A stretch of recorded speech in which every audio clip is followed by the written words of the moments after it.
Earlier on Thursday, I spoke to two iReporters living in Seoul. They say they're not worried about threats from the north. Sarah Brannan and Christina Dannel are both teachers from the United States. I began by asking Sarah if she feels safe. Well, I have found that living in South Korea, I have felt much safer than when I was living back in the U.S., actually, since day one. That's extraordinary because people in the US and around the world probably think you look pretty vulnerable right now, but are you?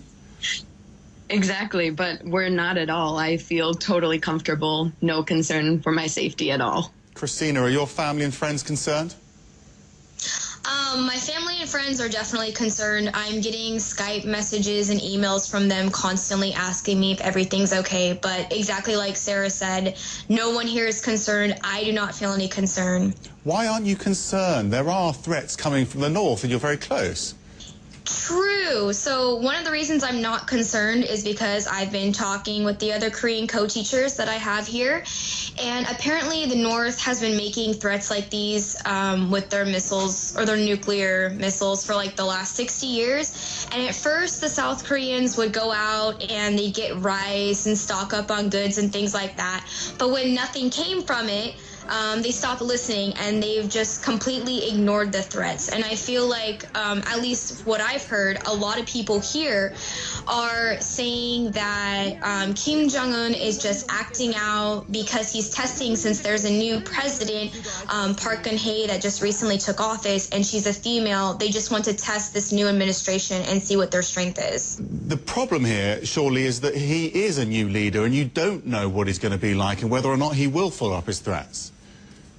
Sure. I think he's just really young, and a lot of South Koreans realize that he's the baby, and he's just trying to look good for his country. And we've heard a lot of reports from our South Korean friends that maybe he's not very well respected in his own country, and maybe that's part of the reason why he is making these threats, because he's trying to strengthen his bond with the people in his country to make them have a sense of power again. Does it feel odd to you as a 20-something that there's another 20-something a few hundred miles away from you who is defining world politics right now?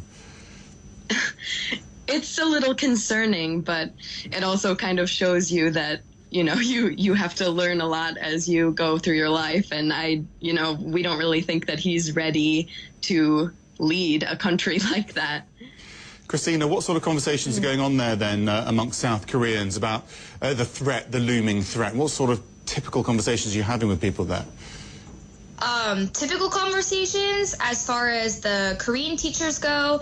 American teachers and Canadian teachers are talking about it constantly, but the Korean teachers themselves don't even discuss it. They completely ignore the issue. It's like it's not happening right now.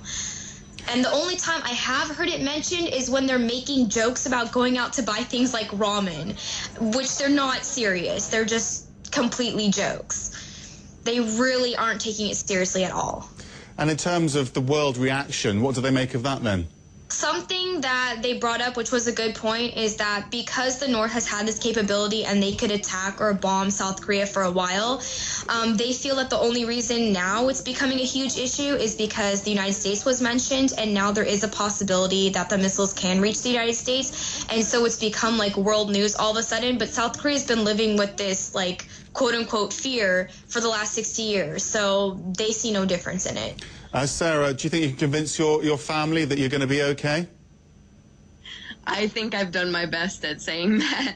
I mean, we're pretty angry over here just listening to our foreign media report on the situation, because we feel like it's pretty exaggerated and it's really scaring our parents back home, and we're more stressed out because of our family and friends than we are at the actual situation.